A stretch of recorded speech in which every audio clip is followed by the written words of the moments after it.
Subscribe करो हैं। Hello, welcome, स्वागत है आपका अपने ही चैनल पे। पिछले वीडियो में हमने 2 वीडियो बना चुके हैं हम, और पिछले वीडियो में हमने एक्टिविटीज़ की थी, जो कि एक्टिविटी बेस्ड था कि मैटर होता क्या है। मैटर छोटे छोटे पार्टिकल से मिलकर बने हुए हैं, उसके लिए एक एक्टिविटी था।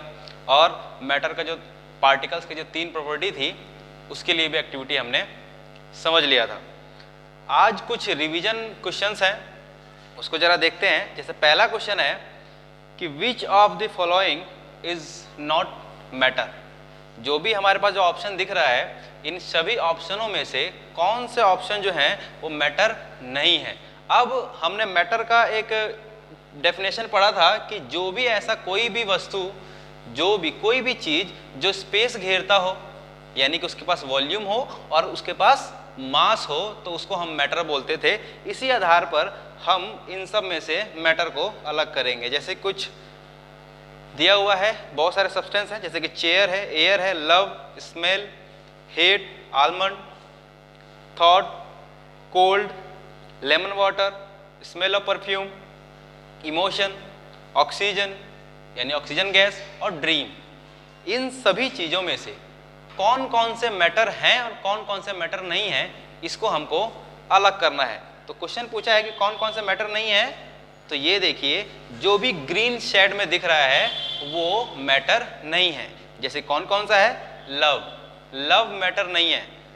चेयर मैटर है, क्योंकि उसके पास मास भी है और वो वॉल्यूम भी, जगह भी घेरता है, और उसके पास मास भी है। एयर, पिछले वीडियो में भी हमने बताया था कि एयर क्या है, एक मैटर है। लव नहीं है। प्यार, हम उसको तौल नहीं सकते, यानी उसके पास कोई मास भी नहीं है और वो जगह भी नहीं घेरता है, ठीक है। हेट, हम किसी से नफरत करते हैं, तो नफरत का कोई मैटर नहीं होता है, ठीक है। मतलब कि नफरत मैटर नहीं है। कैसे? कि उसके पास मास भी नहीं है और वॉल्यूम भी नहीं घेरता है। नेक्स्ट है आलमंड्स, बादाम हम खाते हैं ना, ऑब्वियसली ये क्या है? मैटर है। थॉट, हम जो सोचते हैं। अब सोचना, इसको मास में हम तौल नहीं सकते और इसके कोई वॉल्यूम भी नहीं होती, तो सोचना क्या हो गया?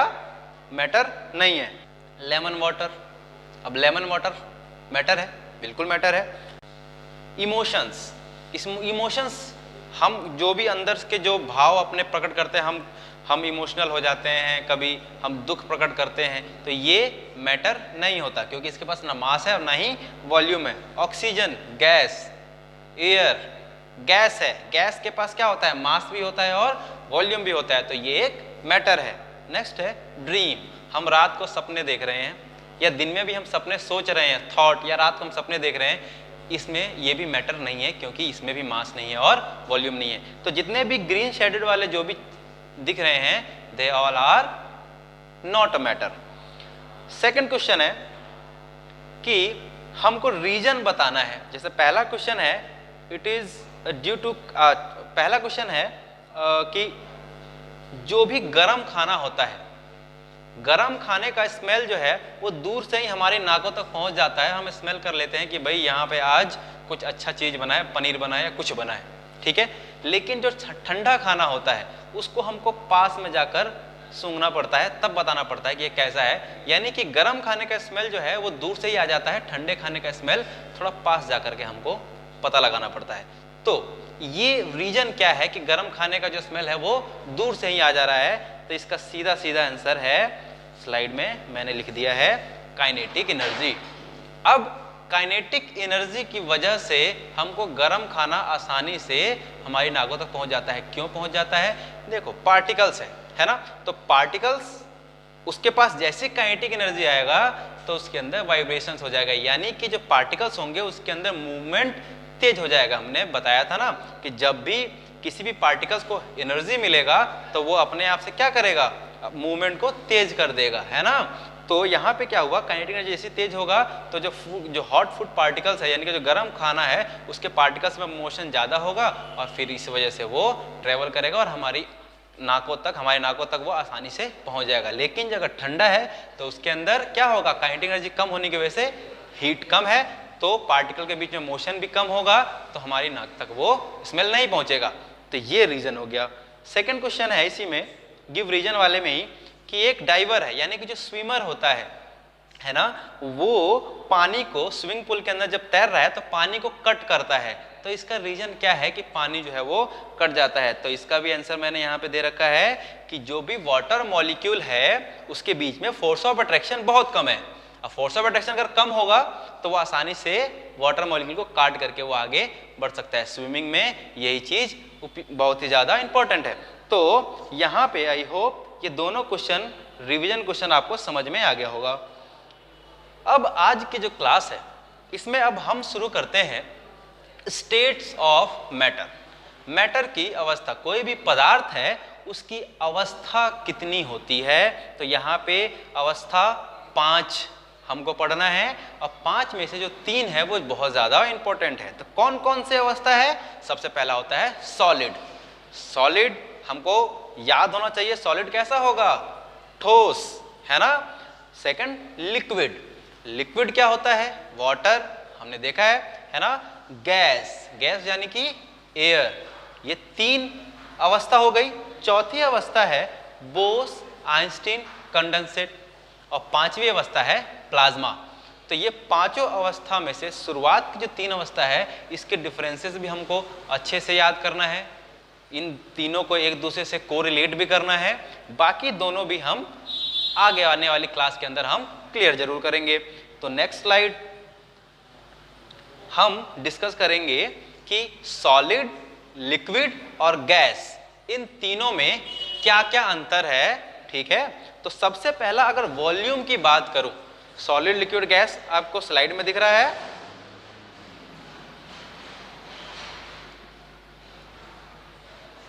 सॉलिड, लिक्विड, गैस आपको स्लाइड में दिख रहा है। तो सबसे पहले हम बात करेंगे वॉल्यूम का। अब वॉल्यूम जो है सॉलिड के अंदर फिक्स होता है, यानी कि कोई भी सॉलिड ऑब्जेक्ट है, चाहे वो ईंट ले लो या बुक ले लो, बॉटल ले लो, ठीक है, इनका क्या होता है? वॉल्यूम फिक्स होता है। इसके वॉल्यूम को हम चेंज नहीं कर सकते। लिक्विड के वॉल्यूम को भी चेंज नहीं कर सकते। जैसे कि लिक्विड में अगर हमने वाटर है, 200 ml वाटर है बोतल के अंदर, और उसी 200 ml वाटर बोतल के अंदर जो था उसको हमने किसी दूसरे वेसल्स में डाल दिया, है ना, कोई चौड़े बोतल में डाल दिया, तो भी वो जो वॉल्यूम है वो 200 ml वाटर ही रहेगा, है ना। सॉलिड का भी सेम फंडा है कि अगर हमने 1 किलो चीनी इस बर्तन में डाला, उस 1 किलो चीनी को किसी और बर्तन में डाल देंगे तो स्पेस उतना ही लेगा। मतलब कि सॉलिड हो या फिर लिक्विड हो, इनका वॉल्यूम जो होगा वो फिक्स होगा। गैस की बात करूं तो गैस का जो वॉल्यूम है वो फिक्स नहीं होता है। गैस का वॉल्यूम फिक्स नहीं होगा कैसे? जैसे कि एक एलपीजी सिलेंडर है ना, उस सिलेंडर को अगर हमने एक इतने छोटे सिलेंडर के अंदर एलपीजी गैस भरा हुआ है, लेकिन अगर उसी एलपीजी गैस को किसी एक खुले मैदान, खुले मतलब उससे खुला एलपीजी गैस के सिलेंडर से अलग एक रूम के अंदर अगर हमने उसको खोल दिया तो वो जो गैस है पूरे रूम के वॉल्यूम को एक्वायर कर लेगा। यानी कि क्या हो गया, जो गैस होता है उसका वॉल्यूम फिक्स नहीं होता। यानी कि सॉलिड का वॉल्यूम फिक्स हो गया, लिक्विड का वॉल्यूम फिक्स हो गया, बट गैस का वॉल्यूम फिक्स नहीं होगा। यहाँ पे वॉल्यूम समझ में आ गया। जैसे कि यहाँ पे एक जो सबसे कॉर्नर पे जो इमेज है इसमें दिखाया गया है कि जो गुब्बारा था उसके अंदर गैस भरा हुआ था, है ना, यानी कि उसने वॉल्यूम कम ले रखा है, लेकिन जैसे ही हमने सॉल्यूशन को गर्म किया तो जो एयर है वो भी गर्म हो जाएगा। अब एयर गर्म हो जाएगा तो एयर उसके अंदर काइनेटिक एनर्जी मिल गया। अब काइनेटिक एनर्जी मिलने की वजह से एयर के जो पार्टिकल्स होंगे वो क्या करेंगे, मूवमेंट ज्यादा करेंगे, वाइब्रेशन ज्यादा करेंगे। अब जैसी वाइब्रेशन या मूवमेंट ज्यादा करेंगे तो वो स्पेस भी ज्यादा घेरेंगे। इसीलिए देख रहे हो कि वहां पे मैंने बताया है कि जो वॉल्यूम है बैलून का वो इंक्रीज हो गया। तो यहाँ पे समझ में आ गया, सॉलिड के अंदर वॉल्यूम फिक्स, लिक्विड के अंदर भी वॉल्यूम फिक्स, और गैस का वॉल्यूम जो है वो फिक्स नहीं है। नेक्स्ट है शेप। अब शेप की बात करूं तो सॉलिड, लिक्विड, गैस तीनों में शेप में भी अंतर है। जैसे कि सॉलिड है उसका शेप फिक्स होगा, लिक्विड का शेप फिक्स नहीं होगा, गैस का शेप भी फिक्स नहीं होगा। सॉलिड में जैसे हम बात करें, एक ईंट ले लिया, मोबाइल फोन ले लिया, नोटबुक ले लिया, है ना, तो इन सब का जो शेप है वो फिक्स है। अब हमने ईंट को अगर तोड़ दिया तो वो 2 टुकड़ों में बट गया, यानी कि शेप अलग हो गया क्या? नहीं, ओवरऑल उसका शेप क्या है? वो एक फिक्स शेप माना जाएगा। आधा ईंट का भी टुकड़ा क्या है? उसका शेप क्या है? फिक्स है, यानी कि उसका शेप फिक्स हो गया। लिक्विड का जो शेप होता है वो फिक्स नहीं होता है। जैसे कि हम एग्जांपल ले लेते हैं वाटर। वाटर अगर हमने बॉटल के अंदर रखा है तो बॉटल का शेप ले लेगा। अगर उस वाटर को हमने बाउल के अंदर रख दिया, किसी कटोरे के अंदर रख दिया, तो वो कटोरे का शेप ले लेगा, है ना। यानी कि जो भी लिक्विड होगा उसका शेप फिक्स नहीं है। गैस की बात करें तो वॉल्यूम वाला एग्जांपल फिर से ले सकते हैं। अगर सिलेंडर के अंदर है तो उसका शेप सिलेंड्रिकल है, लेकिन अगर उस गैस को अगर हमने किसी रूम के अंदर छोड़ दिया तो उसका शेप कैसा हो जाएगा? रूम को ले लेगा शेप, है ना। तो यहाँ पे शेप सॉलिड का फिक्स है, लिक्विड का फिक्स नहीं है और गैस का भी फिक्स नहीं है। नेक्स्ट है स्पेस बिटवीन पार्टिकल्स। अच्छा, सॉलिड, लिक्विड और गैस में हम अंतर अगर बोला जाए ना कि सॉलिड, लिक्विड, गैस का कुछ अंतर लिखो, तो सॉलिड में क्या हो गया? वॉल्यूम और शेप फिक्स। लिक्विड में volume fix but shape fix नहीं है, और गैस में दोनों के दोनों ही फिक्स नहीं है। तो यहाँ पे हम अंतर बता सकते हैं सॉलिड, लिक्विड, गैस में, अगर डिफाइन करने के लिए आ गया तो। नेक्स्ट है स्पेस बिटवीन पार्टिकल्स। मैटर है, मैटर किससे बना हुआ है? पार्टिकल से बना हुआ है, और पार्टिकल्स के बीच में क्या होता है? स्पेस होता है। ये पार्टिकल्स की एक प्रॉपर्टी थी। अब स्पेस किसी में कम होगा, किसी में ज्यादा होगा, और इसी आधार पे हम क्या करेंगे? सॉलिड, लिक्विड, गैस को अंतर समझ पाएंगे। तो कैसे? यहां पे हमने एक एग्जाम्पल में लिया है ब्रिक, एक ईंट लिया है और उसको मैग्नीफाई करके देखा कि जो ईंट है वो छोटे छोटे पार्टिकल्स के मिलके बना हुआ है, और पार्टिकल्स के बीच में क्या है? स्पेस कम है। यानी कि सॉलिड के पार्टिकल्स के बीच में स्पेस मिनिमम होता है। लिक्विड बॉटल लिया है, उसके अंदर एक लिक्विड है, अब उसके पार्टिकल्स के बीच में स्पेस क्या है? ज्यादा है।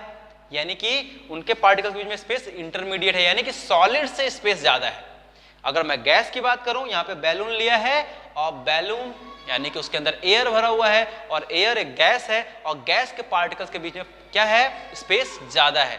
अच्छा, इस स्पेस वाले चक्कर को हम काइनेटिक एनर्जी के टर्म से भी समझ सकते हैं। जहां पे काइनेटिक एनर्जी ज्यादा होगा वहां के पार्टिकल्स के बीच में स्पेस भी क्या होगा? ज्यादा होगा, जैसे कि यहाँ पे एयर है। नेक्स्ट है force of attraction between particles. ये भी एक पार्टिकल्स की प्रॉपर्टी थी। तो फोर्स ऑफ अट्रैक्शन सॉलिड के अंदर मैक्सिमम होगा, लिक्विड के अंदर सॉलिड से कम यानी कि इंटरमीडिएट, और गैस के अंदर जो फोर्स ऑफ अट्रैक्शन होगा पार्टिकल्स के बीच में वो बहुत ही ज्यादा कम होगा। सॉलिड, यहाँ पे ब्लू कलर का बॉल दिख रहा है, ब्लू कलर का बॉल बहुत ही पास पास में है, कंजेस्टेड है, कॉम्पैक्ट है, बिल्कुल बिल्कुल पास पास में है। क्यों? क्योंकि इन पार्टिकल्स के बीच में फोर्स ऑफ अट्रैक्शन ज्यादा है, इसलिए एक दूसरे को पकड़ के रखा हुआ है ना। लेकिन अगर मैं लिक्विड की बात करूं तो लिक्विड के जो पार्टिकल्स हैं उनके बीच में फोर्स ऑफ अट्रैक्शन थोड़ा सा कम है, इसलिए वो थोड़ा दूर है, और गैस के जो पार्टिकल्स हैं उनके बीच में फोर्स ऑफ अट्रैक्शन बहुत ही ज्यादा कम है, इसी वजह से वो ज्यादा दूर है। या इसको भी हम काइनेटिक एनर्जी के टर्म में समझे कि जहां पे भी काइनेटिक एनर्जी क्या होगा? कम होगा, वहां पे फोर्स ऑफ अट्रैक्शन ज्यादा होगा, और जहां पे भी काइनेटिक एनर्जी ज्यादा है जैसे गैस के पास, तो वहां पे फोर्स ऑफ अट्रैक्शन कम होगा। अब काइनेटिक एनर्जी ज्यादा होने से क्या हो जाता है? उनके पार्टिकल्स के बीच में जो मूवमेंट है ना, मोशन, वो तेज हो जाता है ना। तो यहाँ पे गैस जो है फ्लो करता रहता है। क्यों? क्योंकि इनके पास काइनेटिक एनर्जी बहुत ज्यादा है, और काइनेटिक एनर्जी है तो यहाँ पे फोर्स ऑफ अट्रैक्शन क्या हो जाएगा? कम हो जाएगा। तो आई होप ये फोर्स ऑफ अट्रैक्शन वाला जो चक्कर है सॉलिड, लिक्विड, गैस में समझ में आ गया होगा। नेक्स्ट है movements in particles, movements of particles. अब पार्टिकल्स के जो मोशन, हमें पता है जो भी पार्टिकल्स हैं वो क्या करते हैं? मोशन में रहते हैं हमेशा, चाहे वो सॉलिड हो, लिक्विड हो या फिर गैस हो। अब सॉलिड जो पार्टिकल्स है वो मोशन कैसे करता है? लिक्विड को तो हमने देख लिया, वाटर फ्लो कर रहा है, गैस को हमने देख लिया, एयर मूव करता रहता है। सॉलिड, तो सॉलिड जो है वो अपने ही जगह पे वाइब्रेट करता रहता है, अपने ही जगह पे वाइब्रेट करता रहेगा, है ना। तो ये भी एक मोशन करता है। हमारा पृथ्वी भी मोशन कर रहा है, यानी कि सारे के सारे पार्टिकल्स हैं मोशन में तो होंगे ही, ये समझने के लिए, है ना। तो मोशन जो है यानी कि पार्टिकल्स का जो मूवमेंट है वो सॉलिड के अंदर बहुत ही ज्यादा नहीं होगा, कम होगा। लिक्विड के अंदर जो मोशन होगा वो सॉलिड से थोड़ा ज्यादा होगा। अब ये क्यों, पिछला वाला याद करो, फोर्स ऑफ अट्रैक्शन, पार्टिकल्स के बीच में फोर्स ऑफ अट्रैक्शन लिक्विड के अंदर कम है ना, इसलिए वो फ्लो करेगा, मोशन करेगा, काइनेटिक एनर्जी भी ज्यादा है इसलिए मोशन करेगा। सॉलिड के अंदर काइनेटिक एनर्जी क्या है, कम है ना, फोर्स ऑफ अट्रैक्शन ज्यादा है, मोशन नहीं करेगा। समझ पा रहे हो तीनों को। गैस की बात करें तो गैस के जो पार्टिकल्स हैं उसके जो मूवमेंट होंगे वो ज्यादा होगा। क्यों, पिछला याद करो, क्या है, वहां पे फोर्स ऑफ अट्रैक्शन बहुत ज्यादा कम है, काइनेटिक एनर्जी ज्यादा है, स्पेस भी ज्यादा है ना, तो मोशन क्या करेंगे, ज्यादा करेंगे। तो यहाँ पे मूवमेंट भी समझ में आ गया पार्टिकल्स के बीच में, सॉलिड लिक्विड गैस में, सॉलिड के अंदर मूवमेंट जो है वो कम होता है, लिक्विड के अंदर उससे ज्यादा और गैस के अंदर सबसे ज्यादा। नेक्स्ट है कॉम्प्रेसिबिलिटी। अब कॉम्प्रेसिबिलिटी क्या होता है, दबाव, यानी कि कोई भी ऑब्जेक्ट है, कोई भी पदार्थ है, चाहे वो सॉलिड हो, लिक्विड हो या गैस हो, उसके ऊपर हम फोर्स लगाएं या प्रेशर लगाएं और प्रेशर लगाने से उसका वॉल्यूम कम हो जाए या ज्यादा हो जाए, इसको हम कहते हैं कॉम्प्रेसिबिलिटी, है ना। तो यहां पे बताइए, क्या हम सॉलिड को कंप्रेस कर सकते हैं, उसके वॉल्यूम को कम कर सकते हैं? नहीं, नेग्लिजिबल, बहुत ही कम कर पाएंगे। अगर सॉलिड है तो उसके जो है उसका जो वॉल्यूम है उसको हम आसानी से कम नहीं कर सकते। लिक्विड के जो पार्टिकल्स होते हैं, यानी कि लिक्विड एक है हमारे पास, उसका जो कंप्रेसिबिलिटी होगा वो सॉलिड से थोड़ा ज्यादा होगा, उसको कुछ हद तक कम कर सकते हैं। और गैस जो होता है वो हाईली कंप्रेसिबल होता है, यानी कि अगर हमने एलपीजी सुना है, एलपीजी एक गैस है, लेकिन अगर हम एलपीजी को कंप्रेस कर देते हैं तो वो लिक्विड फॉर्म में बदल जाता है। यानी कि क्या होता है, जो पार्टिकल्स हैं, गैस के पार्टिकल्स दूर दूर हैं, इनके बीच में स्पेस है, अब हम इसमें अगर फोर्स लगाएंगे या प्रेशर लगाएंगे तो इनके जो पार्टिकल्स हैं वो क्या होंगे, पास हो जाएगा, और पास में आएगा तो इसके वॉल्यूम क्या हो जाएगा, कम हो जाएगा। तो ये हाईली कंप्रेसिबल हो गया। लिक्विड की बात करें तो लिक्विड के जो पार्टिकल्स होते हैं उनके बीच में जो स्पेस होता है वो गैस से तो कम है लेकिन सॉलिड से ज्यादा है, यानी कि स्पेस तो है। तो अगर हम यहाँ पे भी अगर दबाव लगाएंगे, प्रेशर लगाएंगे या फोर्स लगाएंगे तो इसके वॉल्यूम को भी हम थोड़ा कम कर सकते हैं। तो ये भी मॉडरेट कंप्रेसिबल है। अब सॉलिड की बात करें तो सॉलिड के पार्टिकल्स के बीच में जो स्पेस होता है वो ना के बराबर होता है, इसीलिए कंप्रेसिबल भी क्या होगा, ये थोड़ा बहुत ही ज्यादा कम होगा, थोड़ा नहीं बहुत ही ज्यादा कम होगा। तो यहाँ पे कंप्रेसिबिलिटी समझ में आ गया है। यहाँ पे जो इमेज दिख रहा है इसमें भी मैंने ये चीज दिखाने की कोशिश की है। नेक्स्ट है रेट ऑफ डिफ्यूजन। डिफ्यूजन क्या होता है, वीडियो में हमने जरूर पढ़ा होगा कि डिफ्यूजन क्या होता है, the intermixing of two different types of matter. दो अलग अलग प्रकार के मैटर को अगर हमने मिक्स कर दिया और वो मिल भी गए, घुल भी गए, तो इस चीज को हम कहते हैं डिफ्यूजन। तो यहाँ पे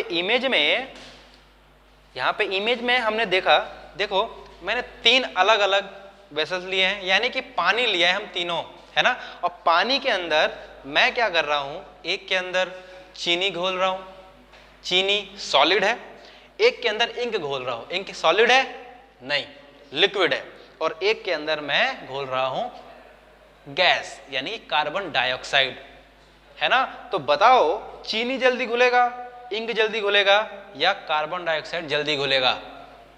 पार्टिकल्स तीनों के बहुत छोटे छोटे होंगे, वो बात अलग है। जो चीनी है उसके पार्टिकल्स बहुत ज्यादा हैं, एक जगह कंजेस्टेड है, वो सॉलिड फॉर्म में बन गया। तो कौन सा जल्दी घुलेगा? तो ऑब्वियसली गैस जल्दी घुलेगा। तो रेट ऑफ डिफ्यूजन का मतलब क्या होता है? रेट का मतलब होता है दर, यानी कि कम समय में कौन कितना ज्यादा घुलेगा उसका रेट ज्यादा होगा, यानी कि रेट ऑफ डिफ्यूजन स्पीड ज्यादा होगा। तो यहाँ पे जो गैस का जो डिफ्यूजन रेट है वो ज्यादा होगा और सॉलिड का डिफ्यूजन रेट लीस्ट बहुत ही कम होगा, और लिक्विड इन दोनों के मध्य में बीच में होगा। ठीक है, तो रेट ऑफ डिफ्यूजन समझ में आ गया। सॉलिड के अंदर कम, लिक्विड के अंदर थोड़ा ज्यादा और गैस के अंदर बहुत ज्यादा। नेक्स्ट स्लाइड, यहाँ पे सॉलिड लिक्विड गैस में मैंने दिखाया है कि सॉलिड के जो पार्टिकल्स हैं वो बहुत ही पास पास में है, लिक्विड के जो पार्टिकल्स हैं वो सॉलिड से थोड़ा दूर है, गैस के पार्टिकल्स और भी ज्यादा दूर है। रेड कलर का जो स्ट्रिप दिख रहा है, एरो दिख रहा है, एरो दिखने का मतलब वो जिस तरफ एरो है उस तरफ बढ़ रहा है, यानी कि जैसे ही हम काइनेटिक एनर्जी को बढ़ाएंगे तो क्या क्या होगा, पार्टिकल्स हैं उनके बीच में उनका काइनेटिक एनर्जी बढ़ता चालू हो जाएगा। सॉलिड के अंदर काइनेटिक एनर्जी कम, लिक्विड के अंदर थोड़ा ज्यादा, गैस के अंदर थोड़ा और ज्यादा। अब इससे क्या होता है, इनमें से समझ सकते हैं पार्टिकल्स जो है वो दूर हो जाएंगे। जैसे काइनेटिक एनर्जी बढ़ेगा पार्टिकल्स दूर हो जाएंगे, गैस का पार्टिकल्स और दूर हो जाएगा, है ना। तो यहाँ पे काइनेटिक एनर्जी बढ़ने की वजह से गैस के जो भी मैटर है उसके पार्टिकल्स हैं वो दूर होते चले जाएंगे। इसके अलावा और क्या होगा, अगर दूर हो रहा है यानी कि फोर्स ऑफ अट्रैक्शन दोनों के बीच में क्या हो रहा है, कम हो रहा है। फोर्स ऑफ अट्रैक्शन कम होने की वजह से एक और चीज होगी, वो क्या होगी, मूवमेंट। जैसे जैसे काइनेटिक एनर्जी बढ़ेगा इनका जो मूवमेंट है वो भी क्या होगा, पार्टिकल्स के मूवमेंट भी बढ़ते चालू हो जाएंगे, बढ़ने लग जाएंगे। ठीक है, तो रेड वाला स्ट्रिप समझ में आ गया। ब्लू वाला स्ट्रिप ये समझाने के लिए है डिस्टेंस बिटवीन पार्टिकल्स। जैसे जैसे काइनेटिक एनर्जी बढ़ेगा फोर्स ऑफ अट्रैक्शन कम होगा। क्यों, क्योंकि एनर्जी आ रही है ना हमारे पास, पार्टिकल के पास एनर्जी आ रहा है तो वो क्या करेगा, दूर भागेगा। हमारे पास पैसा आएगा, हम खुल के खर्च करेंगे, हमारा नेचर है, ह्यूमन नेचर। बहुत ज्यादा पैसा आ गया हम दूर हटते चले जाते हैं ना अपने रिलेटिव से भी, होता है क्या ऐसा, आप पे छोड़ता हूं ये। तो यहाँ पे जो पार्टिकल्स होते हैं उनके अंदर काइनेटिक एनर्जी जैसे ही बढ़ेगा तो उनके बीच में दूरियां भी बढ़ जाएगी। तो यहाँ पे नेक्स्ट स्लाइड में ओवरऑल पूरा सॉलिड, लिक्विड और गैस में अंतर बता दिया है। इसको स्टेटमेंट के फॉर्म में भी आप जरूर लिख लेना। कैसे लिखोगे इसे, अगर मैं बात करूं सॉलिड का, तो सॉलिड अगर मान लो सॉलिड, लिक्विड, गैस में अंतर आ गया तो कैसे लिखोगे, सिंपल सा पहला वाला उठाओगे, वॉल्यूम वाला। तो क्या लिखोगे, सॉलिड में solid has fix volume, liquid has fix volume, gas has not fix volume.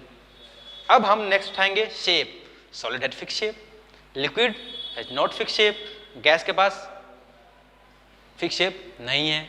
ऐसे ही कर करके हम एक जो लाइन बना करके, यानी कि एक पूरा पैराग्राफ बना के, एक स्टेटमेंट बना करके हम अंतर लिख सकते हैं सॉलिड, लिक्विड और गैस में, या फिर हम ऐसे याद कर लें। ठीक है, तो यहाँ पे आपको समझ में आ गया सॉलिड, लिक्विड और गैस में अंतर।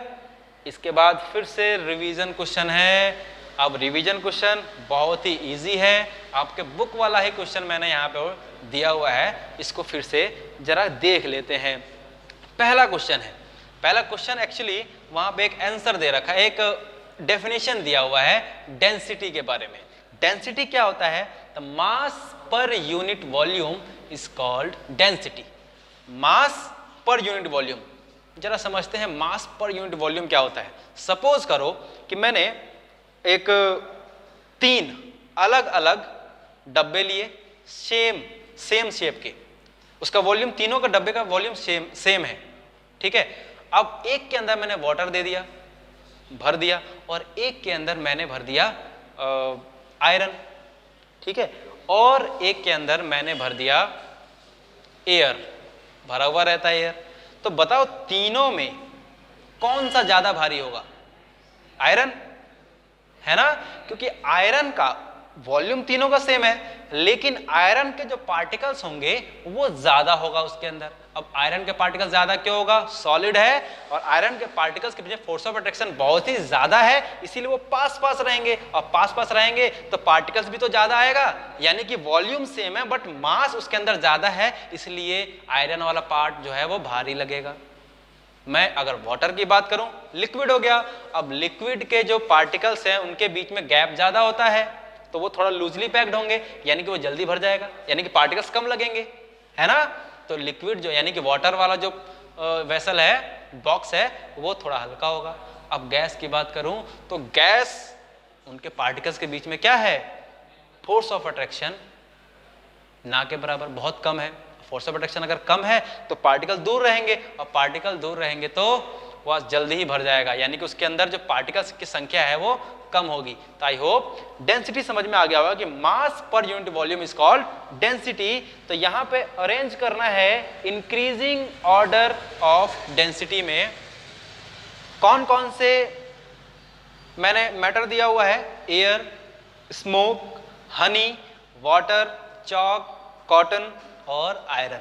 इसको इंक्रीजिंग ऑर्डर, यानी कि जो जिसका वॉल्यूम, जिसका डेंसिटी सबसे कम है उसको पहले लिखना है, उसके बाद उससे ज़्यादा वाले का सबसे ज़्यादा जिसकी डेंसिटी होगी वो सबसे लास्ट में लिखा जाएगा। तो यहाँ पे आंसर में देखेंगे सबसे कम वॉल्यूम किसका होगा, सबसे कम डेंसिटी किसका होगा, एयर का। उससे ज़्यादा स्मोक, धुआं, सिगरेट वाला नहीं, चिमनी वाला भी हो सकता है, जो कार से निकलता है धुआं वो भी हो सकता है ना, सिगरेट वाला भी धुआं हो सकता है ना। तो धुआं है, उसके अंदर पार्टिकल्स थोड़ा ज़्यादा होते हैं, सॉलिड पार्टिकल्स भी आ जाता है, इसीलिए उनका डेंसिटी थोड़ा ज़्यादा हो गया एयर से। थर्ड, कॉटन, हमने रुई लिया है ना, तो रुई का डेंसिटी स्मोक से ज़्यादा होगा। उसके बाद वाटर का डेंसिटी ज़्यादा होगा। हनी का डेंसिटी और ज़्यादा होगा। कैसे पता लगाएंगे हनी का डेंसिटी ज़्यादा है? हनी को वाटर के अंदर डालो, हनी डूब जाएगा। जिसका डेंसिटी ज़्यादा होगा किसी दूसरे से तो वो उसके अंदर डूब जाएगा, है ना। क्वेश्चन आने वाला है कि एक बर्फ है वो पानी के ऊपर तैरता है, क्यों? क्योंकि दोनों पानी है फिर भी तैरता है, क्या रीज़न है? हनी के बाद आता है चौक और चौक के बाद आयरन का डेंसिटी बहुत ज़्यादा है, अभी हमने एग्जाम्पल से ही समझा था। तो पहला क्वेश्चन कंप्लीट है। बस कॉटन और हनी जो ग्रीन कलर का दिख रहा है, बस इन्हीं का पोजीशन चेंज हुआ है, बाकी सबका पोजीशन सेम है। सेकंड क्वेश्चन है कमेंट ऑन दी फॉलोइंग। यहाँ पे 3 मैंने दे रखा है, रिजिडिटी, फ्लूइडिटी और कॉम्प्रेसिबिलिटी। इन तीनों का डेफिनेशन जरा रिजिडिटी का देखते हैं। रिजिडिटी क्या होता है? ये एक किसी भी जो सब्सटेंस है, कोई भी मैटर है, किसी सब्सटेंस, उसकी एक प्रॉपर्टी होती है। कैसी प्रॉपर्टी होती है कि वो अपना जो शेप है वो हमेशा रिमेन सेम रखे, उसका शेप जो है वो चेंज ना हो एक्सटर्नल फोर्स की वजह से। टूट गया तो बात अलग है, लेकिन वैसे उसका शेप चेंज ना हो, इसे कहते हैं रिजिडिटी। जैसे कि सॉलिड के अंदर रिजिडिटी ज़्यादा होती है, उसके अंदर रिजिडिटी है, उसका शेप चेंज नहीं होगा, है ना।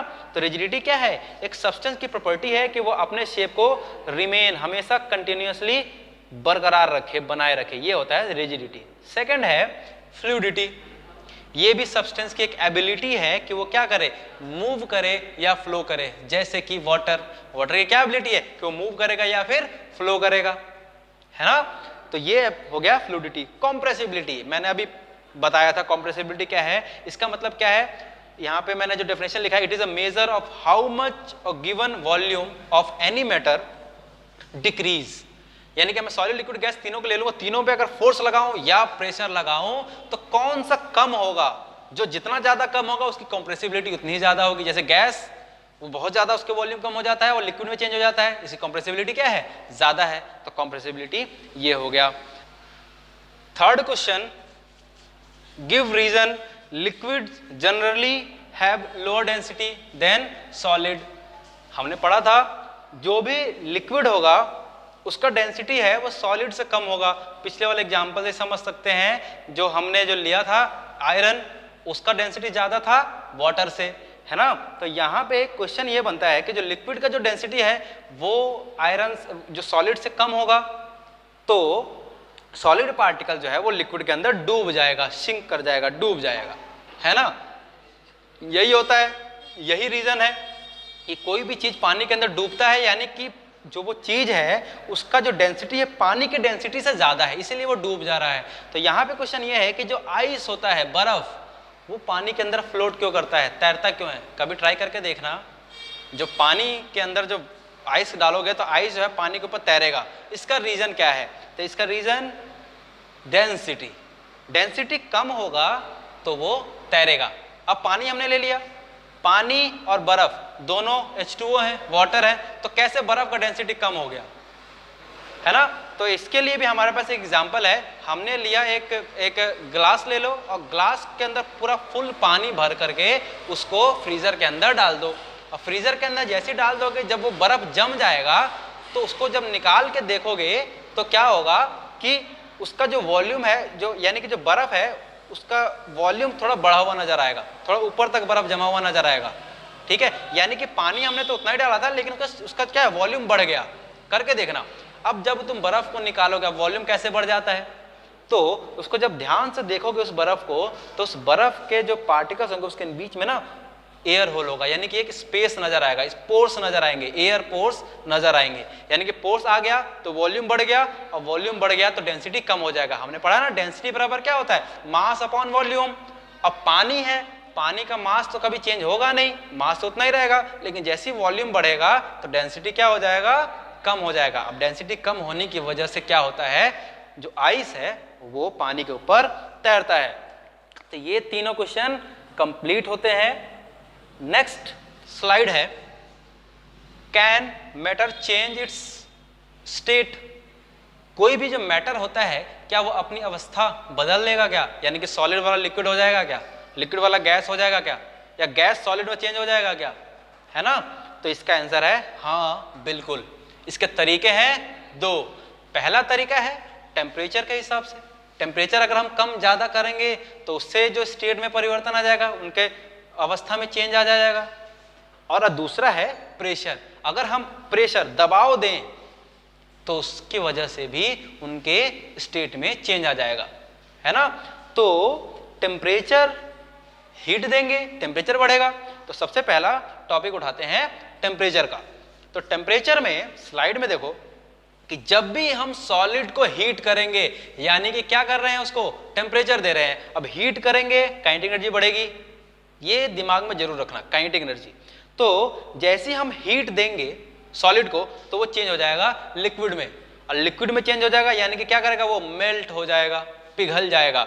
और जब हम फिर लिक्विड को और ज्यादा हीट देंगे तो वो चेंज हो जाएगा गैस में, यानी कि वाटर वेपर। अगर हम वाटर को पिघला रहे हैं, अगर हम आइस को पिघला रहे हैं तो वो बन जाएगा वाटर वेपर। यानी कि आइस को हमने हीट दिया वाटर बन गया, वाटर को हमने हीट दिया वाटर वेपर बन गया, यानी कि गैस बन गया। ठीक है, तो यहाँ पर टेम्परेचर की वजह से क्या हो जा रहा है, स्टेट में चेंज हो जा रहा है। आइस सॉलिड था, वाटर लिक्विड, और वाटर वेपर गैस, टेम्परेचर की वजह से हुआ। सेकंड, अगर हम इसी चीज को रिवर्स करते हैं, यानी कि वाटर वेपर को यानी कि गैस को हम ठंडा करें, कंडेंस ठंडा कर दें, तो क्या हो जाएगा, वो लिक्विड में चेंज हो जाएगा। और लिक्विड को हम अगर और ठंडा करेंगे तो वो हो जाएगा सॉलिड। जैसे कि हम वाटर को फ्रीजर के अंदर रखते हैं और फ्रीजर के अंदर टेम्परेचर बहुत ही ज्यादा कम हो जाता है और इस वजह से वो जम जाता है, सॉलिड बन जाता है।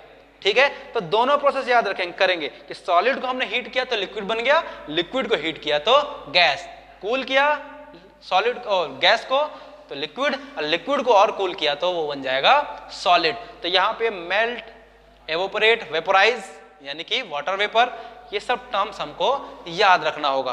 तो ये टेम्परेचर के हिसाब से समझ में आया। तो इसका एक एग्जाम्पल लेकर के भी समझते हैं, और एग्जाम्पल लेंगे वाटर वाला ही, जो हम आज इतनी गर्मी है तो गर्मी में हम इसको समझ सकते हैं, इस एक्सपेरिमेंट को घर पे करके भी देख सकते हैं। कैसे, एक आइस लिया, सॉलिड है, आइस को हमने गर्म किया, है ना, या फिर ऐसे ही छोड़ दो, इतना गर्मी है, गर्मी एब्जॉर्ब करेगा और वो पिघल जाएगा। यानी कि आइस हीट को एब्जॉर्ब किया, टेम्परेचर गेन हुआ और वो पिघल गया, वाटर बन गया लिक्विड, सॉलिड बन गया लिक्विड, और लिक्विड को और हीट करेंगे तो वो क्या बन जाएगा, गैस, वाटर वेपर। ठीक है, तो ये एग्जांपल समझ में आ गया। अगर हम वाटर वेपर को ठंडा करेंगे तो वापस से वाटर बन जाएगा, और वाटर को और ठंडा करेंगे तो आइस बन जाएगा। तो ये इंटर कन्वर्टेबल होता है, टेम्परेचर को कम ज्यादा करते जाओ तो वो स्टेट चेंज हो जाएगा। अब इसका रीजन क्या है ना, कि जो स्टेट जो है वो चेंज हो रहा है, इसका रीजन क्या है। तो अब इसका रीजन समझ लेते हैं कि ये स्टेट चेंज कैसे कर लेता है। तो सबसे स्लाइड में देखो कि जैसे हम टेम्परेचर को इंक्रीज करते हैं बर्फ को पिघलाने के लिए, यानी कि सॉलिड को पिघलाने के लिए, जैसे टेम्परेचर को इंक्रीज करते हैं तो उसके अंदर काइनेटिक एनर्जी आ जाती है। अब पार्टिकल्स के पास जैसे काइनेटिक एनर्जी आ जाएगा तो सेकंड पॉइंट देखो, काइनेटिक एनर्जी बढ़ने की वजह से पार्टिकल्स के बीच में वाइब्रेशन बढ़ जाएगा, यानी कि मूवमेंट क्या होगा, तेज हो जाएगा। अब मूवमेंट तेज होने की वजह से उनके बीच में फोर्स ऑफ अट्रैक्शन कम हो जाएगा, फोर्स ऑफ अट्रैक्शन कम होने की वजह से वो दूर हो जाएंगे, स्पेस आ जाएगा और वो अवस्था चेंज हो जाएगा। हमने पढ़ा है ना, सॉलिड का जो पार्टिकल्स है वो बहुत पास पास होते हैं, काइनेटिक एनर्जी कम होता है। अब जैसे ही हमने हीट दिया, काइनेटिक एनर्जी बढ़ा तो ये लूज हो गए, मोशन आ गया तो ये लिक्विड में चेंज हो गया। ठीक है, तो यहाँ पे दिख रहा है स्लाइड के अंदर कि लिक्विड कैसे चेंज हो गया, समझ में आ गया काइनेटिक एनर्जी के पॉइंट ऑफ व्यू से कि जैसे काइनेटिक एनर्जी बढ़ेगा, इनके बीच में पार्टिकल्स के बीच में वाइब्रेशन बढ़ेगा और वाइब्रेशन बढ़ेगा, दूरी बढ़ेगी तो वो लिक्विड में चेंज हो जाएगा। अब इस प्रोसेस को हम बोलते हैं मेल्ट हो गया। अब मेल्टिंग पॉइंट क्या होता है, नेक्स्ट स्लाइड में मेल्टिंग पॉइंट क्या होता है, देखो वो टेम्परेचर जहां पे कोई भी सॉलिड मेल्ट होना शुरू हो जाता है उसको बोलते हैं मेल्टिंग पॉइंट। तो यहां पे डेफिनेशन है the temperature at which a solid melt to become liquid at atmospheric pressure is called melting point. Atmospheric pressure क्या होता है, जो भी हमारे ऊपर एक दबाव आता है वायु वातावरण के वजह से, एयर की वजह से, उसे हम कहते हैं एटमॉस्फेरिक प्रेशर। तो एटमॉस्फेरिक प्रेशर जो है वो क्या रहेगा, कांस्टेंट रहेगा। उस पे अगर उतने पे अगर टेम्परेचर जो होगा, कोई टेम्परेचर का measurement 10 degree 20 degree 50 degree 0 degree measurement, वो मेजरमेंट किसी सॉलिड को पिघलाना चालू कर दे तो उस पॉइंट को हम बोलते हैं मेल्टिंग पॉइंट। यहाँ पे आइस की मेल्टिंग पॉइंट कितनी होगी बताओ, 0 डिग्री सेल्सियस या 273.15 केल्विन। तो मेल्टिंग पॉइंट सॉलिड की कौन सी प्रॉपर्टी को बताता है, अगर मेल्टिंग पॉइंट जितना ज्यादा होगा यानी कि उसके पार्टिकल्स के बीच में फोर्स ऑफ अट्रैक्शन उतना ही ज्यादा है, यानी कि जो फोर्स ऑफ अट्रैक्शन के स्ट्रेंथ को कौन बताएगा, मेल्टिंग पॉइंट बताएगा। अब मेल्टिंग पॉइंट के बाद एक है फ्यूजन। फ्यूजन क्या होता है कि जो भी सॉलिड है वो क्या हो रहा है, पिघल रहा हो, तो इस प्रोसेस को हम बोलते हैं फ्यूजन। जैसे कि बर्फ पिघल रहा हो, फ्यूजन। तो क्या बोलेंगे, सीधा छोटा सा एक डेफिनेशन है, the process of melting is called fusion. इतना ही हमको याद रखना है, ठीक है। तो अगला एक क्वेश्चन है कि जब हम सॉलिड को मेल्ट करते हैं, सोचना है कि जब सॉलिड को हम मेल्ट करेंगे तो टेम्परेचर जो है वो सेम होता है जब तक कि वो लिक्विड ना बन जाए। जैसे कि 0 डिग्री टेम्परेचर पे जो आइस होता है वो आइस होगा, मतलब कि वो सॉलिड है ना। अब अगर वो पिघल गया, अब पिघलने के जस्ट बाद भी टेम्परेचर जो है वो भी 0 डिग्री सेल्सियस ही होता है। यानी कि when a solid melt its temperature remain same, so where does the heat energy go. तो जो उसने हीट एनर्जी जो लिया है उसने, तभी तो पिघला है। जब हीट एनर्जी लेगा तो पिघलेगा, यानी कि काइनेटिक हीट एनर्जी लेगा तो उसके अंदर काइनेटिक एनर्जी बढ़ेगा, काइनेटिक एनर्जी बढ़ेगा तो उसके फोर्स ऑफ अट्रैक्शन कम होगा, मूवमेंट बढ़ेगा, तभी तो वो चेंज होगा, वो अपनी अवस्था को चेंज कर पाएगा, यानी कि सॉलिड से लिक्विड बन पाएगा। तो वो हीट जो एनर्जी लिया है तो यानी कि इसका टेम्परेचर बढ़ना चाहिए, बट टेम्परेचर नहीं बढ़ रहा है, टेम्परेचर रिमेन सेम है, तो वो हीट कहाँ गया, ये जरा सोचने वाली बात है। तो हीट कहाँ गया, इसका आंसर यहाँ पे है। नेक्स्ट स्लाइड में दिख रहा है कि जब हम कोई भी जो स्टेट है, कोई यानी कि सॉलिड स्टेट है, इसने क्या किया, हीट को एब्जॉर्ब किया। अब हीट को जो एब्जॉर्ब कर रहा है यानी कि वो एक एनर्जी है, तो वो जो एनर्जी है यानी कि जो वो हीट एनर्जी है वो जो पार्टिकल्स के बीच में जो बॉन्ड बना हुआ है ना, यानी कि सॉलिड है तो उसके पार्टिकल के बीच में फोर्स ऑफ अट्रैक्शन बहुत ज्यादा है, तो उस फोर्स ऑफ अट्रैक्शन को कम करने में यानी कि बॉन्ड को तोड़ने में यूज हो जा रहा है। यानी कि एनर्जी किसमें कन्वर्ट चेंज हो जा रहा है, उस बॉन्ड को तोड़ने में यूज हो गया, इसीलिए टेम्परेचर नहीं बढ़ा बट अवस्था बदल गया। तो यही आंसर लिखा हुआ है कि change the state by overcome the force of attraction. Overcome मतलब क्या, ओवरकमिंग मतलब क्या होता है, कम कर देना, ठीक है। यानी कि फोर्स ऑफ अट्रैक्शन पार्टिकल के बीच में कम करने में वो एनर्जी यूज हो जाता है, इसीलिए टेम्परेचर बढ़ता नहीं है। अब इस वाले हीट को हम क्या कहते हैं, इस वाले हीट को हम कहते हैं लेटेंट हीट, मतलब गुप्त ऊष्मा, हिडन एनर्जी।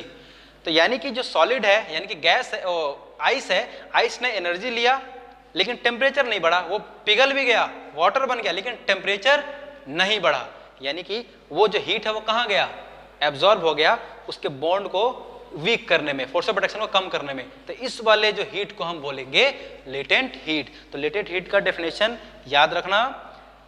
नेक्स्ट इसी में है लेटेंट हीट ऑफ फ्यूजन। अब वो गुप्त ऊष्मा जो फ्यूजन में हेल्प करता हो, यानी कि पिघलाने में हेल्प करता हो, सॉलिड से लिक्विड बनाने में हेल्प करता हो, उसे हम कहेंगे लेटेंट हीट ऑफ फ्यूजन। तो यहाँ पे डेफिनेशन है the amount of heat energy required to change 1 kg of solid into liquid at atmospheric pressure. यानी कि 1 किलो कोई भी सॉलिड है एटमॉस्फेरिक प्रेशर पे अगर वो लिक्विड में चेंज हो जाता है और जितना हीट एक्वायर करेगा सॉलिड से लिक्विड में बदलने में, उस हीट को हम बोलेंगे, उस हीट ऑफ फ्यूजन को हम बोलेंगे लेटेंट हीट ऑफ फ्यूजन।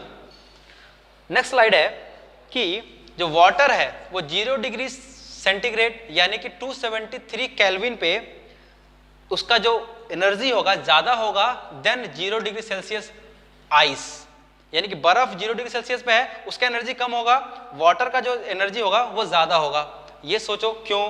क्योंकि वाटर के पास लेटेंट हीट यानी गुप्त ऊष्मा ज्यादा है, इसलिए उसके पास एनर्जी ज्यादा है और उसके पार्टिकल्स है वो फ्लो ज्यादा करेंगे। यही रीजन है जो ऊपर बताया है। नेक्स्ट स्लाइड है why liquid start changing into gas. Liquid जो है वो गैस में कैसे चेंज हो जाता है, सेम रीजन ऊपर वाला ही कॉपी करेंगे कि लिक्विड एनर्जी को एब्जॉर्ब करेगा और एनर्जी को एब्जॉर्ब करेगा, उसके अंदर जो पार्टिकल्स के बीच में मूवमेंट और ज्यादा हो जाएगा, फोर्स ऑफ अट्रैक्शन और कम हो जाएगा, है ना, फोर्स ऑफ अट्रैक्शन कम हो जाएगा, मूवमेंट ज्यादा हो जाएगा काइनेटिक एनर्जी बढ़ने की वजह से, तो वो लिक्विड जो है वो किस में चेंज हो जाएगा, गैस में चेंज हो जाएगा। सेम रीजन है। अब गैस में चेंज हो गया, कब चेंज होगा? जब ये उबलने लग जाएगा, बॉईल होने लग जाएगा। तो यहां पे बोलेंगे एक और टर्म आ जाता है बॉइलिंग पॉइंट। इसका भी बिल्कुल सेम ऊपर जो हमने पढ़ा था ना, कौन सा पढ़ा था, मेल्टिंग पॉइंट, तो सेम आंसर होगा बॉइलिंग पॉइंट का भी। The temperature at which a liquid start to change into gas at atmospheric pressure is called its boiling point. वो टेम्परेचर जहां पे कोई भी लिक्विड गैस बनना स्टार्ट हो जाए उस पॉइंट को हम बोलेंगे बॉइलिंग पॉइंट। यहाँ पे वाटर का बॉइलिंग पॉइंट क्या होगा, 100 डिग्री सेल्सियस। अब वाटर का बॉइलिंग पॉइंट भी 100 डिग्री सेल्सियस है और जो स्टीम होता है, भाप होता है, उसका भी जो टेम्परेचर है वो 100 डिग्री सेल्सियस है, लेकिन एनर्जी स्टीम में ज्यादा होगा। क्यों? क्योंकि इसके पास लेटेंट हीट ज्यादा है। यहाँ पे एक और टर्म आता है कि हम क्या डिफाइन कर पाएंगे लेटेंट हीट ऑफ वेपोराइजेशन।